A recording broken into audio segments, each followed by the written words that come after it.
Canal Rastros do Medo. História: a lenda do mausoléu esquecido. A sombra de São Bartolomeu do Sul. Nossa história começa em São Bartolomeu do Sul, uma pequena cidade encravada nas montanhas de Minas Gerais. Um lugar onde o tempo parecia ter esquecido de passar, onde as casas de taipa se agarravam às encostas e as ruas de paralelepípedos sussurravam segredos antigos. A vida ali era simples, regida pelo ritmo lento do campo e pelas tradições que se estendiam por gerações. Mas por trás da fachada bucólica espreitava uma sombra, um medo ancestral que se materializava no nome de um lugar: o mausoléu da família Albuquerque. Esse mausoléu não era como os outros. Não era um lugar de descanso tranquilo, mas sim uma estrutura imponente e sombria, construída no alto de uma colina isolada, fora dos limites do cemitério municipal. Conta-se que a família Albuquerque, uma das mais ricas e influentes da região no século XIX, ergueu o mausoléu com uma arquitetura gótica que mais parecia um castelo em miniatura, com gárgulas medonhas espreitando das alturas e janelas ogivais que pareciam olhos vazios fitando a cidade. Diziam que a fortuna dos Albuquerque tinha sido construída sobre mistérios e segredos, e que o mausoléu era a prova viva de sua obsessão pela eternidade e pelo poder. O pacto silencioso. Desde a infância, o nome Albuquerque era pronunciado em São Bartolomeu do Sul, com uma mistura de respeito e temor. As crianças eram alertadas a não se aproximarem da colina. Os adultos desviavam o olhar quando o assunto surgia em conversas.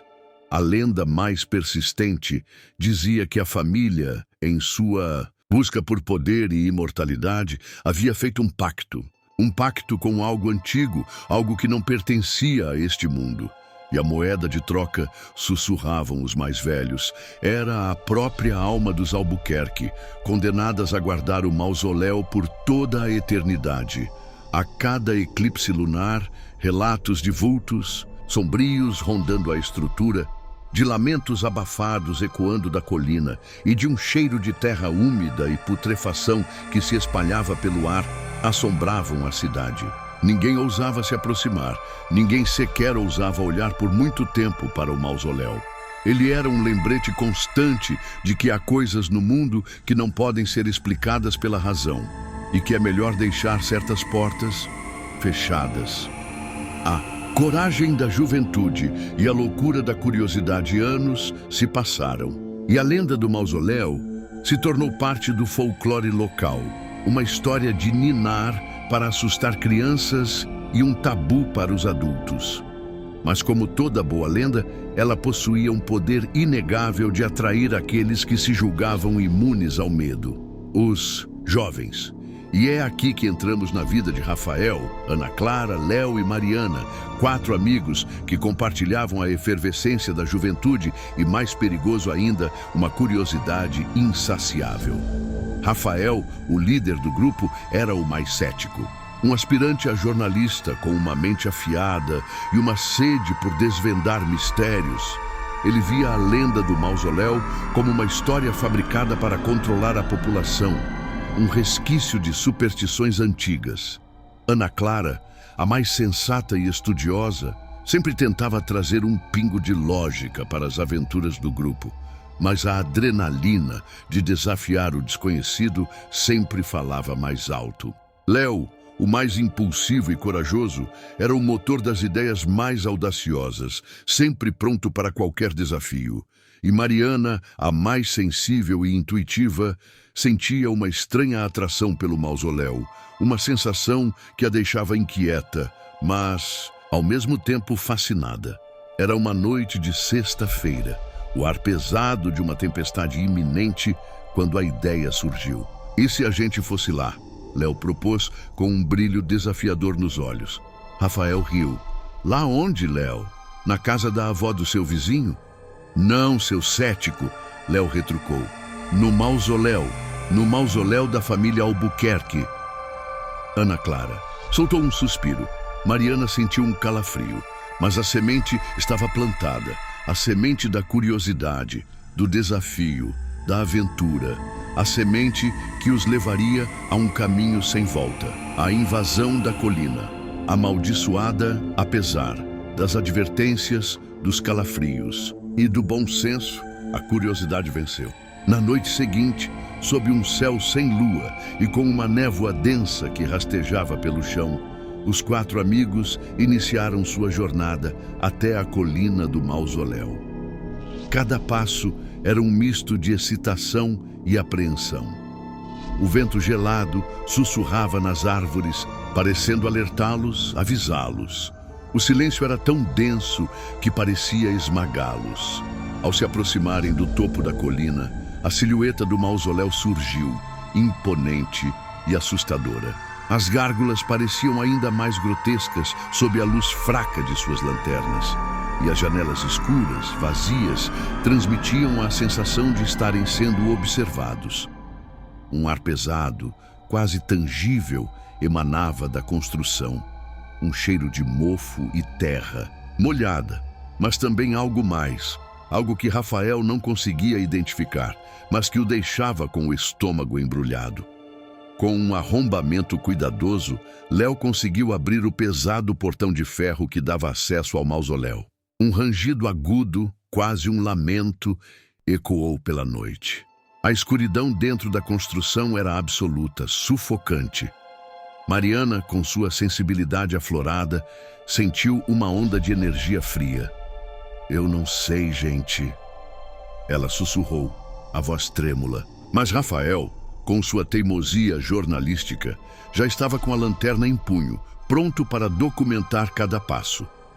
O labirinto de mármore e o segredo revelado lá dentro, o mausoléu, era um labirinto de corredores estreitos e salas escuras. O ar era denso, carregado com um cheiro de poeira, mármore antigo e algo mais, algo que remetia à decomposição, mas não a uma decomposição natural.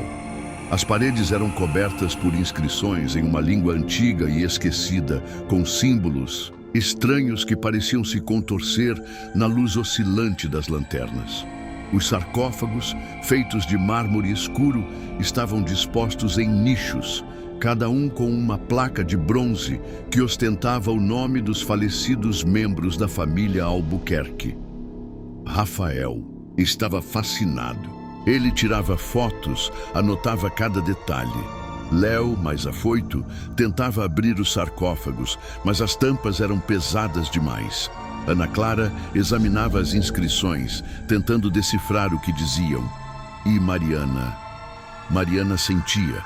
Ela sentia a presença de algo. Algo que não estava morto, mas que também não estava vivo. Uma energia gélida que parecia escorrer pelas paredes, pelos pilares, envolvendo-os em um abraço sinistro. Em uma das salas mais profundas do mausoléu, eles encontraram algo diferente. Um sarcófago mais antigo, mais ornamentado, feito de um tipo de mármore negro que parecia absorver toda a luz. Nele, uma única inscrição, mais complexa e perturbadora que as outras. Ana Clara, com sua persistência, finalmente decifrou algumas palavras. E o que ela leu gelou o sangue de todos. Aqui jaz Astaroth, o guardião do limiar. Que sua vigília seja eterna e sua sede insaciável. Astaroth. Um nome que ressoava com uma escuridão ancestral. Um nome que parecia invocar algo de um passado longínquo. Rafael, mesmo cético, sentiu um arrepio na espinha. Léo, pela primeira vez, demonstrou hesitação. E Mariana, com os olhos arregalados, sentiu um medo profundo, primordial. Ela sabia, com uma certeza aterrorizante, que aquele não era um sarcófago comum e que o que estava lá dentro não era apenas um corpo. O despertar da maldição foi Mariana quem percebeu primeiro. Um cheiro sutil no início, mas que logo se tornou insuportável. Um cheiro de terra molhada, de flores secas e de algo mais, algo doce e nauseabundo. E então, um som.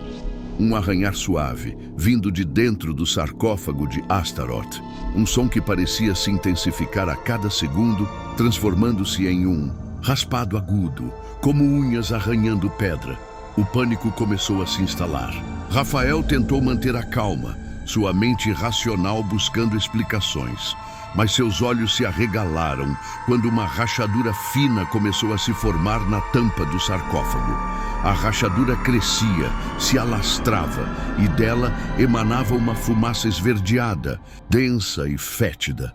Léo gritou, e Ana Clara, com a voz embargada, implorou para que eles saíssem dali. O som do arranhar se transformou em batidas fortes, rítmicas. A fumaça esverdeada preencheu a sala.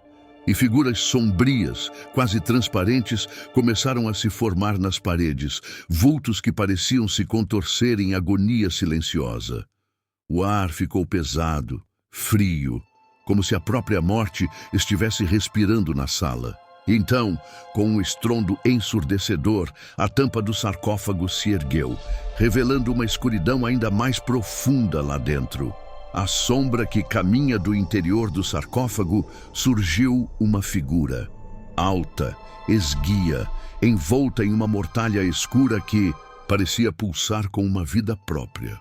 A pele, se é que podia ser chamada de pele, era de um cinza pálido, quase translúcido, e seus olhos eram poços negros, vazios, mas que irradiavam uma inteligência cruel e uma fome insaciável. A criatura não tinha boca, mas um som sibilante, como um sussurro de 1000 vozes, emanava dela, preenchendo a sala com um terror paralisante. Era Astaroth, não um corpo, mas uma essência, uma maldição. A figura avançou lenta e inexoravelmente. Os amigos tentaram correr, mas seus corpos pareciam pesados, presos no lugar por uma força invisível. A atmosfera estava carregada de medo e desespero. Rafael, apesar do pavor, tentou levantar a câmera, mas suas mãos tremiam incontrolavelmente. Léo soltou um grito abafado. Ana Clara estava em choque e Mariana estava paralisada pelo terror, mas também por uma estranha conexão, uma sensação de reconhecimento que a apavorava ainda mais. Astaroth estendeu uma mão ossuda, os dedos longos e finos, com unhas negras e afiadas. A simples proximidade da criatura causava uma dor lancinante na alma, uma sensação de ser sugado, drenado. Rafael sentiu suas forças se esvaindo, sua mente turva. O ar no mausoléu se tornou ainda mais gelado e a névoa esverdeada se intensificou, envolvendo-os em um abraço sufocante. A fuga desesperada de repente, Mariana, movida por um instinto primitivo de autopreservação, encontrou forças para se mover. Ela gritou, um grito que parecia vir do fundo da sua alma, e empurrou Léo para fora do caminho de Astaroth. O empurrão quebrou o feitiço que os prendia. O terror os impulsionou para a saída.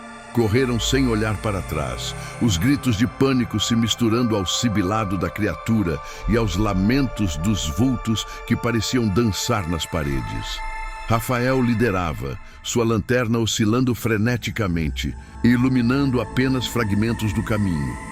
Ana Clara tropeçou, mas Léo a ergueu e juntos continuaram a correr. Astaroth os perseguia, mas não com a pressa de um predador, e sim com a paciência de quem sabe que sua presa não tem para onde ir. Seus passos eram silenciosos, fantasmagóricos, mas a presença da criatura era palpável, um frio cortante que os seguia, roubando-lhes o fôlego a cada passo. Ao chegarem ao portão, Léo se esforçou para fechá-lo, suas mãos escorregadias de suor.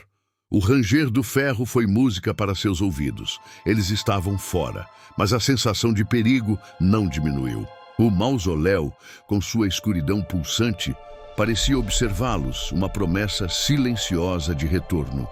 A maldição que os segue de volta à cidade, o alívio durou pouco. A experiência no mausoléu os havia marcado. Mariana, a mais afetada, estava pálida e retraída. Ela não conseguia dormir, atormentada por pesadelos vívidos de olhos vazios e sussurros gélidos. Ana Clara se tornou obsessiva, pesquisando incansavelmente sobre Astaroth, sobre os Albuquerque, buscando uma lógica, uma explicação para o inexplicável. Léo, o mais corajoso, estava agitado, inquieto, com um brilho febril nos olhos. E Rafael, o cético, o jornalista, se viu confrontado com uma realidade que desafiava toda a sua compreensão. Ele tentava documentar, tentava entender, mas a racionalidade se desfazia diante do horror que havia testemunhado. A maldição do mausoléu parecia tê-los seguido. Pequenos incidentes começaram a ocorrer.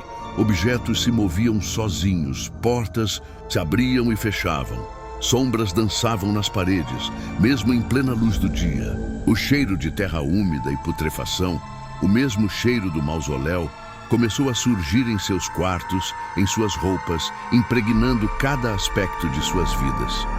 A pior parte, no entanto, eram os sussurros, vozes, distorcidas, gélidas, parecendo vir de nenhum lugar e de todos os lugares ao mesmo tempo. Elas os chamavam pelos nomes, repetiam frases que só eles poderiam ter ouvido dentro do mausoléu e prometiam um retorno do qual eles não poderiam escapar. A sombra pessoal de Mariana era a mais vulnerável. Sua sensibilidade, antes uma qualidade, agora se tornou uma porta de entrada para o terror. Ela via Astaroth, não apenas em seus pesadelos, mas em sua visão periférica, um vulto escuro que se movia nas sombras, sempre a observando. Ela sentia a presença da criatura, um frio cortante que a seguia como uma sombra pessoal. Astaroth parecia ter escolhido Mariana, ou talvez Mariana, com sua intuição, tivesse sido a primeira a perceber a criatura, e isso a ligou a ela. Seus amigos tentaram ajudá-la. Rafael tentava convencê-la de que era apenas o trauma, que ela estava vendo coisas. Ana Clara buscava soluções em livros e rituais. Léo, desesperado, propunha voltar ao mausoléu para enfrentar a criatura. Mas Mariana sabia. Ela sabia que Astaroth não era uma ilusão. Ela sentia a sua presença, a sua fome, a sua sede por algo que estava nela. A busca pela verdade e a descoberta aterradora, a determinação de Ana Clara, impulsionada pelo medo e pela preocupação com os amigos, a levou a aprofundar suas pesquisas. Ela passou dias e noites em bibliotecas, arquivos antigos, procurando qualquer menção à família Albuquerque e, principalmente, a Astaroth. O que ela descobriu aterrorizou-a. Astaroth não era apenas um nome. Era uma entidade ancestral, uma figura demoníaca em algumas mitologias, associada a pactos e possessões. E a família Albuquerque, há séculos, havia feito um pacto com essa entidade em troca de poder e riqueza. O mausoléu não era apenas um túmulo, mas um portal, uma prisão. Uma prisão que a família, em sua loucura, havia construído para conter a entidade, mas também para garantir sua própria imortalidade através da servidão a ela. A inscrição Guardião do Limiar não se referia a um túmulo, mas sim à própria entidade, que guardava a passagem entre os mundos. E a parte mais terrível, a maldição do despertar. Caso Astaroth fosse perturbado, caso seu sono fosse quebrado, ele escolheria um novo hospedeiro. Um hospedeiro que possuísse uma sensibilidade aguçada, um elo com o mundo espiritual. Um hospedeiro que, no caso deles, era Mariana. O desespero e a tentativa de exorcismo, a revelação de Ana Clara lançou o grupo em um desespero profundo. Mariana estava definhando, sua energia sendo sugada por Astaroth. Seus olhos estavam fundos, sua pele pálida, e ela parecia distante, como se parte dela já não estivesse ali. Rafael, pela primeira vez, sentiu o terror em sua forma mais pura. Léo estava em fúria, querendo destruir a criatura. A única solução, segundo os antigos textos que Ana Clara havia encontrado, era um ritual de expulsão. Um ritual perigoso, que exigia coragem e uma fé inabalável. Mas eles não tinham escolha. Mariana estava morrendo. Eles se reuniram em um velho casarão abandonado nos arredores da cidade, um local que Ana Clara acreditava ter uma energia mais neutra. Prepararam o que puderam: ervas sagradas, sal grosso, velas. Rafael, com suas mãos trêmulas, filmava tudo, documentando o que poderia ser o fim de suas vidas ou a salvação de Mariana. O ritual começou. Ana Clara, com a voz embargada, lia as antigas orações. Léo e Rafael, ao lado dela, tentavam manter a calma, enquanto a presença de Astaroth se intensificava, tornando o ar gelado, pesado. Mariana, sentada no centro de um círculo de sal, convulsionava, sua voz se transformando em um rosnado gutural, em um sussurro sibilante que não era o dela.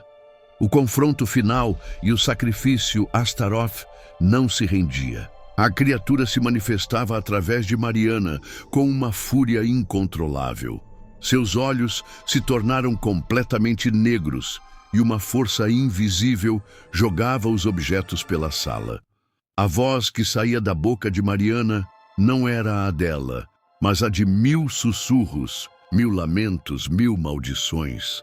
Ela levitava por instantes, seu corpo se contorcia de formas desumanas. O terror era palpável.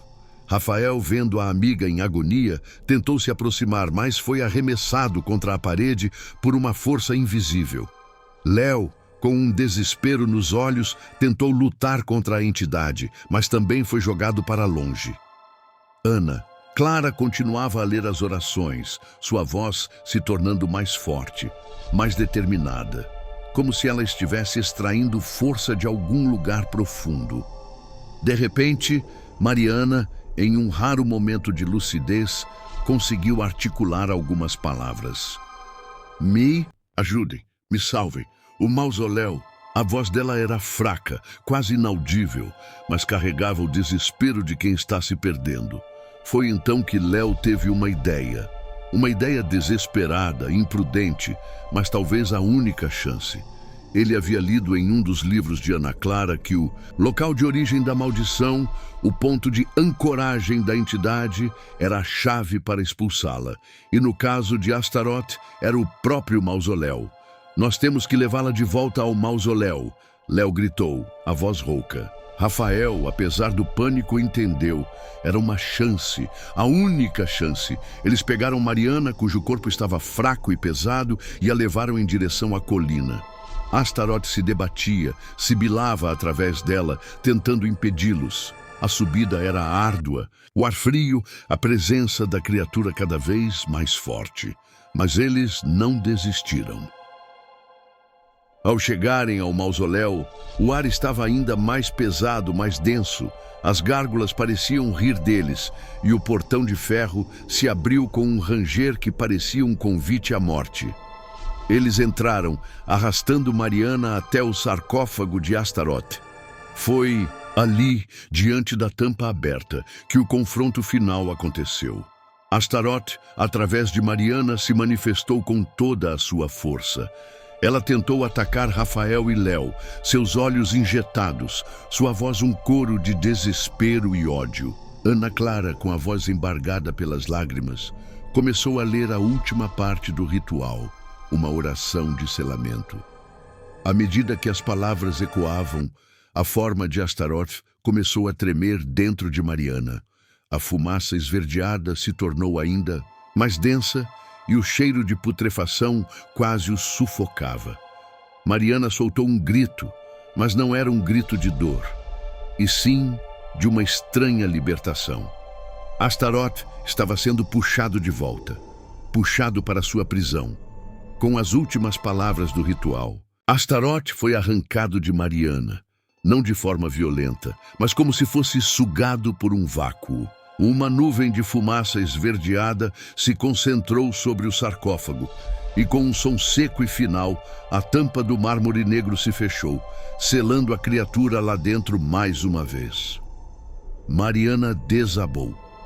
Seu corpo estava exausto, fraco, mas seus olhos, embora cansados, voltaram a ter um brilho familiar.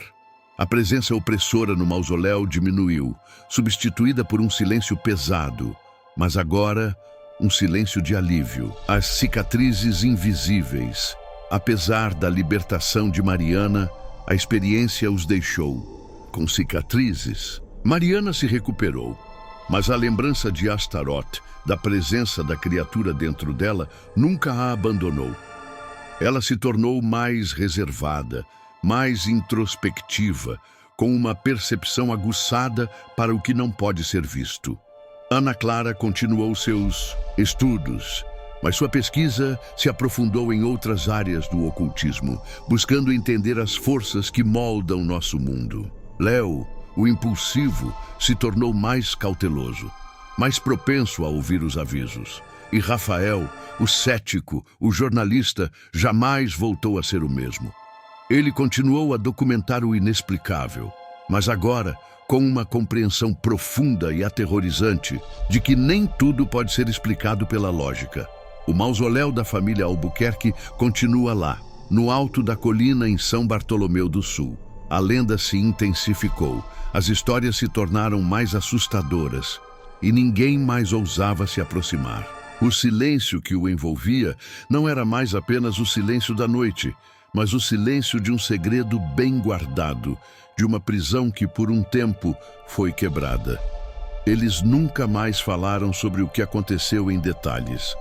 As palavras eram insuficientes para descrever o terror que viveram.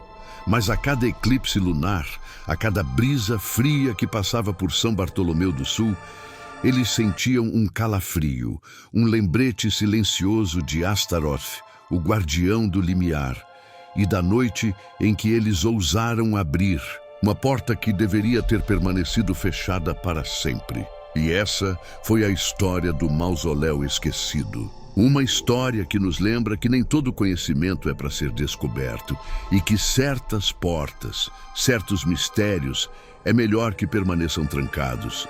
Se você chegou até aqui, é porque o medo te chamou e você atendeu. Se essa história arrepiou a sua espinha e te fez questionar o que existe nas sombras, deixe o seu like.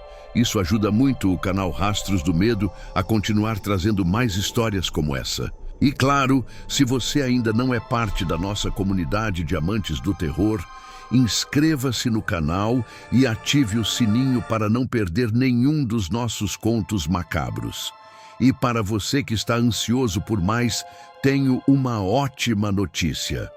Um outro vídeo incrível do Rastros do Medo está aparecendo na tela agora mesmo. Não perca tempo, clique nele e continue sua jornada pelo desconhecido. Obrigado por assistir e até a próxima história.